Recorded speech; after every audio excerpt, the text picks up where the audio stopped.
중앙은행 입장에서는 결국 금리 인하라는 정책을 쓰려고 하면 경제 지표가 둔화되는 흐름들이 나타나야 사실 금리 인하를 할 수 있는 거거든요. 그래서 그 부분을 확인할 수 있는 시점이 올해 1분기입니다. 그래서 올해 1분기는 어떤 요인이 들어와 본다고 하더라도 증시가 올라갈 수는 없어요.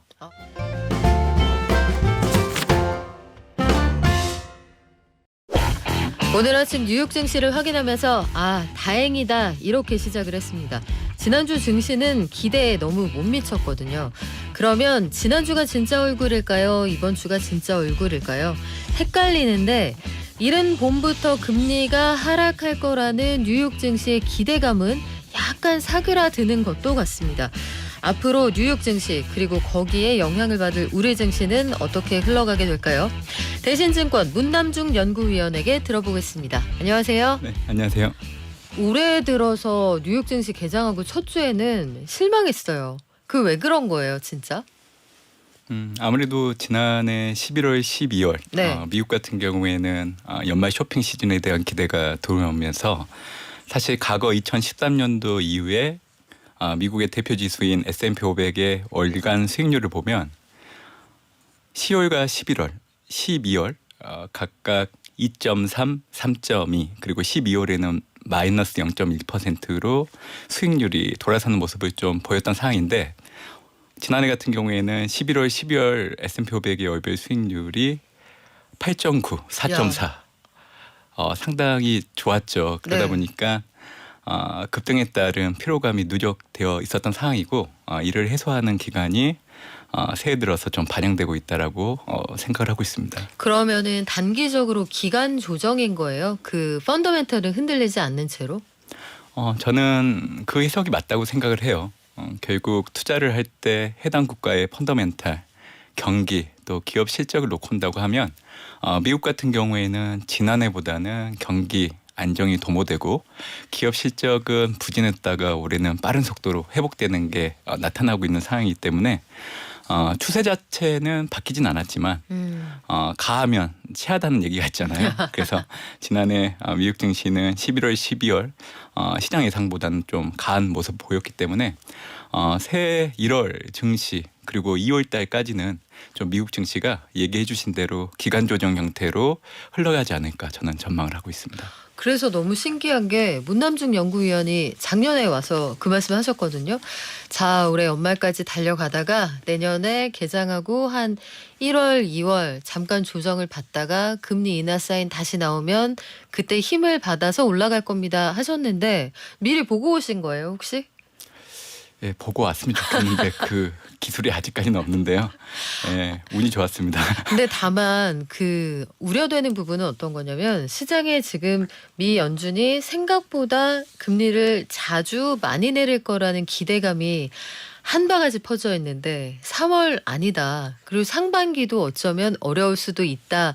이런 얘기가 나오면서 기업 실적은 좋고 뭐 다 좋은데 금리가 안 도와주지 않을까? 그래서 이런 것들을 반영하는 게 미 국채 10년물 금리가 4% 위로 올라가기도 했었잖아요. 이런 상황들은 지금 어떻게 보고 계십니까? 지난해 미국 주도로 한국 포함 글로벌 증시가 올라갈 수 있는 견인 축은 사실 미국 중앙은행 연준이 금리 인상을 중단하고 올해 같은 경우에는 금리 인하를 단행을 하는데 네. 그 시점이 빨라질 수 있다는 기대가 축이었거든요. 결국 새해 들어서 나왔던 얘기들이 연준의 금리 인하에 대한 기대가 너무 과도했던 거 아닌가 그런 해석들이 나오기 시작하면서 흔들리기 시작을 한 거죠. 올해 1분기는 상당히 중요합니다. 왜냐하면 미국 중앙은행 연준이 금리 인하를 하기 위해서는 시장 참여자들이 금리를 내려달라고 기도를 하는 거를 그대로 받아들여주지는 않아요. 결국 명분이 필요한데 네. 중앙은행 입장에서는 결국 금리 인하라는 정책을 쓰려고 하면 경제 지표가 둔화되는 흐름들이 나타나야 사실 금리 인하를 할 수 있는 거거든요. 그래서 그 부분을 확인할 수 있는 시점이 올해 1분기입니다. 그래서 올해 1분기는 어떤 요인이 들어와 본다고 하더라도 증시가 올라갈 수는 없어요. 네. 결국 연준이 경제 지표 둔화를 확인해야 되는데 제가 이제 대표적으로 말씀드리고 있는 거는 결국 완전 고용과 물가 안정을 좀 도모하려고 하는 책무 아래에서 움직이고 있는 연준 입장에서는 그동안 뭐 경제 활동, 뭐 산업 생산 관련된 지표, 또 노동시장, 그리고 뭐 신용 여건이나 대외 여건 등등 이런 요인들을 감안해서 정책을 그동안 내려왔거든요. 그렇기 때문에 앞으로 투자자분들이 보실 만한 지표는 고용 지표. 고용. 예, 고용 지표 내에서도 비농업 부분 고용자 수. 지난주 발표된 12월 수치는 시장 예상보다 잘 나왔어요. 그러다 보니까 고용 시장이 또 좋게 나오다 보니까 또 통화 정책에 영향을 줄 수 있다는 해소로 연결지면서 그게 좀 영향을 준 부분들이 있는데 지금 현재 최근 데이터를 놓고 온다고 하면 21만 건 전후까지 다시 올라오고 있잖아요. 근데 이 수치가 3개월 평균을 놓고 봤을 때 10만 명 초반으로 떨어져야 돼요. 10만 명 초반이면 갈 길이 너무 먼데요, 아직? 그런데 네. 지난주 발표된 12월 고용 지표를 놓고 온다고 하면 12월 수치 자체는 예상치를 상회를 했지만 그 전에 발표된 10월과 11월 수치는 하향 조정됐거든요. 그러니까 전반적인 기조는 미국의 노동시장이 점진적으로 좀 불균형이 좀 완화되어 가고 있구나라고 해석을 하셔도 돼요. 다만 시간당 평균 임금이 전월보다는 올라가는 흐름들. 이게 이제 연준이 금리 인하를 좀 빨리 할 수는 없겠는데라는 해석으로 옮겨간 거죠. 그러니까 발표되는 지표들 간의 결과가 엇갈리다 보니까 시장 해석도 약간 양분된 부분들은 있지만 분명한 거는 미국의 노동시장의 수급 불균형이 완화되어 가고 있다는 거는 분명히 맞는 것 같긴 해요. 다만 임금이 계속 올라가는 추이라고 하면 사실 임금이 물가에 영향을 주잖아요. 그렇죠. 사실 이제 이번 주 발표되는 뭐 12월 소비자 물가 예상치를 보면 이게 전월보다는 좀 높게 나와서 물가의 경직성 논란을 다시 한번 일으킬 수 있는데 임금 상승률과 같이 놓고 온다고 하면 연준의 금리 인하 시점이 뭐 빠르면 3월이 아니라 2분기 이후로 늦춰질 수 있겠구나라는 해석으로 옮겨갈 수 있거든요. 그래서 간밤에 미국 증시가 워낙 또 반등하는 모습이 연출되다 보니까 오늘 또 투자자들 입장에서는 또 장밋빛 희망을 가지고 또 좋게 보시는 의견들이 많더라고요. 그렇죠. 하지만 저는 이게 좀 일시적이라고 생각을 하고 있기 때문에 2월 이전까지는 뭐 하락에 따른 기술적인 반등은 가능하겠죠. 다만 여러분들이 결국 연준이 언제쯤 기준금리 인하를 단행할까를 놓고 보신다고 하면 결국 경제지표 둔화가 확인되어야 되는데 비농업 부분 고용자 수가 10만 명 초반으로 떨어지는 거 그걸 우선적으로 보셔야 되고 당연히 물가랑 기대 인플레이션율 동반해서 떨어져야 되는데 연준은 물가지표를 볼 때 PC라는 물가지표 결과를 두고 통화정책을 결정을 해요. 그런데 지금 최근 발표된 PC가 전년 동월 대비 2.6까지 내려왔잖아요. 근데 과거 연준의 금리 인상이 중단됐던 시점에 PC가 1.4에서 2.5 밴드 내에서 움직인다고 하면 그때 금리 인하를 단행하기 시작을 했어요. 그렇기 때문에 지금 PC 2.6이라고 하면 얼마 안 남았잖아요. 거의 다 왔는데. 네. 그래서 이제 그 지표도 좀 긍정적으로 바뀌고 있는 부분들 보시면 될 것 같고 그리고 생산 지표 관련해서는 ISM 제조업 지수와 서비스업 지수가 있는데 제조업은 수축 국면에 있어요. 근데 그동안 서비스업 지수는 확장 국면에 있었죠. 근데 지난주 발표된 12월 ISM 비제조업 지수 결과치를 놓고 온다고 하면 이게 드디어 수축 국면에 들어갔거든요. 긍정적인 변화로 보시면 되고 어차피 부동산 대출 증가율은 계속 떨어지고 있어요. 그러니까 지금 말씀드렸던 요건들이 연준이 금리 인하를 단행해도 되는 수순으로 가고 있는데 중요한 거는 고용지표 내 비농업 부분 고용자 수가 아직은 달성되지 않고 있잖아요. 그래서 이거를 올해 1분기 때 확인되는 거를 봐야 돼요.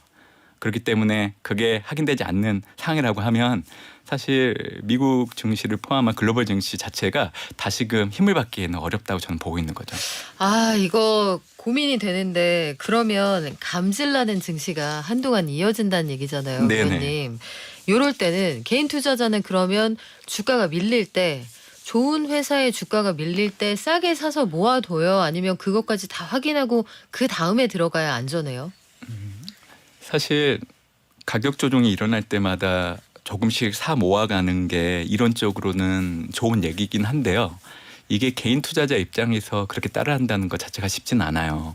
그래서 저 같은 경우에는 2월 이전까지 미국 증시가 기간 조정에 들어갔을 때 S&P 500 기준으로 4,400선을 저는 기간 조정의 하단으로 설정해 놓고 보고 있어요. 그렇기 때문에 투자자 입장에서는 S&P 500 지수 기준으로 4,400이 아니라 우리가 사실 바닥에서 사기는 힘들잖아요. 그렇죠. 그렇기 때문에 네. 4,500선을 하회하기 시작하게 되면 그때부터는 지난해 올해 주도하고 있는 지수, 뭐 미국의 나스닥 섹터는 경기 민감 섹터, 뭐 IT, 커뮤니케이션, 경기 소비재 그리고 스타일로 놓고 온다고 하면 그동안 성장주가 또 이끌어왔고 또 작년에도 약간 포장은 좀 바꿔졌지만 미국의 디리스킹 그리고 또 미국의 제조업 공급량 재편과 관련해서는 한국 투자자들이 좋아하시는 뭐 2차 전지, 전기차 그리고 반도체, 네. 바이오 제약을 좀 가감하게 담는 게 좋은 시그널이 되지 않을까 그 얘기를 좀 드리고 있습니다. 아, 그렇구나. 우리 쌀 때는 눈여겨봐야 되는 그 시점이 있다. 4,500 밑으로 밀리면 한번 유심히 보자. 이런 의견까지 주셨어요. 그러면 앞서 말씀하신 모든 데이터와 정황을 종합해 볼 때 연준이 금리를 너무 내리고 싶어도 근거가 부족하다. 말씀하신 것처럼 그러면 시장에서 올해 최대 6번이나 내릴 거야. 이거는 실현되기가 쉽지 않은 시나리오겠네요. 뭐 어려운 건 아니에요. 제가 또 기존의 주주의 생각과 또 다른 얘기를 좀 많이 오늘 드리려고 하는데요. 많이 알려주세요. 네. 어디 가서 이런 말씀 못 듣습니다. 목돈연구소에만 있어요. 네. 아마 저는 시장이 얘기하는 거랑 좀 다르게 얘기하는 편에 들어가거든요. 그래서 일단 시장이 생각하고 있는 뭐 6번이나 횟수 그게 뭐 가능성은 없다고 생각하진 않는데 저는 올해 연준의 통화 정책은 기본적으로 4번 정도 하는데 중요한 거는 그 강도라고 생각을 해요. 그래서 지난해 12월 FMC에서 제시된 수정 경제 전망을 보면 연준의 최종 정책 금리 중위값이 4.6 그리고 올해 레인지 하단과 상단이 3.9, 5.4로 제시됐어요. 올해는 연준이 금리를 내리잖아요. 그러면 하단에 주목을 해야 되거든요. 3.9. 그래서 3.9. 현재 연준의 정책 금리가 5.25에서 5.5이기 때문에 이를 기준으로 적용을 해보면 연준은 올해 최대 150pp 정도 금리 인하할 거를 염두에 두고 있는 거예요. 그래서 저는 올해 연준의 최종 정책 금리를 최종적으로 4.0에서 4.25 정도 보고 있죠. 예. 다만 올해는 미국 대선이 있잖아요. 그렇죠. 근데 미국 대선 전후로 통화 정책 변화를 주긴 어려워요.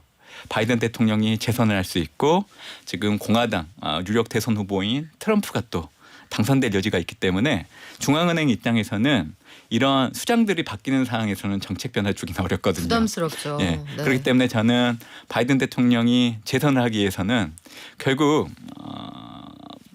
국민들이 투자하는 자산 증식을 하는 수단 중에 하나인 주식이든 부동산 가격을 끌어올려야 되거든요. 그러기 위해서는 금리 인하를 할 수밖에 없어요. 그래서 저는 올해 5월 달 처음 금리 인하를 시작을 해서 4번 5월 달, 6월 달, 7월 달, 9월 달 이렇게 4번 한다고 얘기해드리고 있는데 처음에 시작할 때는 25pp나 그 다음번에도 25pp나 세 번째부터는 50pp씩 인하를 하는 거예요. 빅스텝으로요? 예. 네. 그래서 이제 한 번 더 50pp를 하게 돼서 미국 대선 이전까지 150pp 정도 내릴 걸 염두에 두고 있고요. 제가 또 이렇게 얘기해드리면 그러면 미국이 경기 침체 들어가는 거 아니냐고 이렇게 질문을 하시는 경우도 있어요. 경기가 나빠서 그러는 거 아니냐. 근데 그렇게 내리고 나서도 올해 미국의 정책 금리가 4에서 4.25예요. 여전히 높네요. 높아요. 그렇기 때문에 지금은 150pp 내린다고 해서 그게 미국 경기 침체로 연결지어서 해석할 이유는 없다라고 저는 생각을 하고 있고 네. 올해는 미국의 경기 그리고 통화 정책은 구분해서 별도로 좀 봐야 된다고 생각을 하고 있습니다. 금리를 그렇게 내리는 거는 올해는 좀 다른 의미로 좀 해석을 해야 된다 생각을 해요. 그러니까 과거에 연준이 금리 인하를 했을 때 명분은 앞으로 미국 경제가 좋아지지 않기 때문에 그래서 금리 인하하는 게 명분이었어요. 근데 팬데믹 이후에는 미국 경기가 이미 수축 국면에 들어섰고 지난해 같은 경우에는 경기 저점을 확인하고 나서 경기 회복 국면에 들어서 있거든요.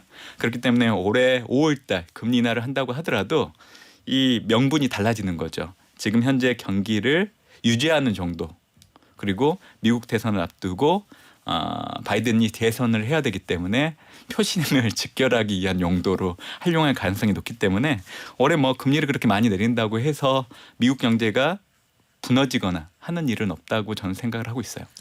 금리를 내린다는 게 경기 둔화의 방증이 되는 그런 상황은 아니다. 네. 이미 고원금리다. 그러고 보니까 지난번에 그 미국에서 FOMC 끝나고 파월 연준 의장이 그 설명하던 발언 중에 이번 금리 인하 논의는 경기 둔화와 무관하다라는 얘기가 있었어요. 그런 맥락의 이야기가 들어간 게 이제 궤를 맞출 수 있구나 이런 생각이 드네요. 그럼요. 한국은 어떻게 될지 궁금한 게 한국은 우리 이창용 한은 총재가 우리가 정부로부터 독립돼 있지만 미 연준으로부터는 완벽하게 따로 갈 수 없습니다 하셨는데 미국이 상반기에 거의 끄트머리에 금리를 내린다. 근데 우리 그때까지 기다릴 수 있는 상황인가요? 항상 그래왔듯이 기다려야죠. 한국은행이 먼저 금리 인하를 단행하기는 좀 어렵다고 보고 있고요. 지난해도 보면 3분기 전후로 발표된 한국의 소비자 물가가 7월달 저점을 형성하고 나서 3개월 연속 또 오름폭을 확대하는 모습이 나타났기 때문에 이 물가라는 추이가 계절성을 갖고 불규칙적으로 움직일 수밖에 없는 환경이기 때문에 이런 상황에서는 한국은행이 선제적으로 금리 인하를 단행하기는 어렵다고 보고 있습니다. 그래서 지금 현재처럼 금리를 유지하는 정도로도 좀 투자자 여러분들이 만족하셨으면 좋겠다 생각을 하고 있고요. 저는 한국은행이 금리 인하를 시작하는 시점은 올해 3분기 정도 보고 있어요. 3분기? 네. 그것도 초입 정도로 보고 있기 때문에 결국 5월달 연준이 금리 인하를 단행하고 나서 한 2, 3개월 정도 지켜봤다가 이제 3분기 접어들게 되면 그때부터 이제 금리 인하를 단행하는 정도로 보시면 돼요. 그리고 보통 우리가 통화 정책을 얘기할 때 각국의 물가와 정책 금리 수준을 볼 필요는 있어요. 전반적으로 이제 미국 물가와 정책 금리를 놓고 다른 타 국가들의 정책 경로에 대해서 전망하는 부분들도 있는데 그게 각 국가들이 갖고 있는 환경이 각기 다르기 때문에 그걸 일괄적으로 적용하기는 어렵거든요. 한국 같은 경우에는 물가가 그렇게 높진 않아요. 다른 타 국가랑 비교했을 그렇죠. 때 그렇기 때문에 이제 현재 그 한국은행의 기준금리 수준 자체를 놓고 온다고 하면 경기를 저해하는 수준은 아닌 것 같아요. 그러니까 지금 현재 경기 정도는 좀 유지하면서 앞으로 발생할 수 있는 여러 가지 저해 요인들을 염두에 두고 좀 금리 인하를 도모할 수 있는 환경이라고 저는 그 수준 정도라고 좀 보고 있고요. 결국 중앙은행들은 또 이런 게 있어요. 지금 어느 정도는 현재 통화 정책을 가지고 리스크를 좀 조율할 수 있는 상황이라고 하면 앞으로 뭔가 좀 더 크게 작용할 수 있는 리스크 요인을 염두에 두고 지금 정책금리 인하를 또 아껴두는 그런 경향들도 있거든요. 그래서 이런 부분들도 한번 염두에 두시면 좋지 않을까 생각을 하고 있습니다. 조커로 남겨둔다. 네네. 최상목 경제부총리가 경제정책 방향을 설명하면서 올해 상반기에는 작년 수준의 3%대 물가가 유지될 거라고 얘기를 했습니다. 그러면 이런 것들에 비춰봐도 상반기 금리 인하는 쉽지 않을 것 네. 같다 이런 생각이 드네요. 자, 그러면 금리의 경로는 분위기 파악을 저희가 대충 했거든요. 네네네. 지금 아마 증시에서 국내 투자자들이 제일 궁금하신 게 반도체 어떻게 되느냐.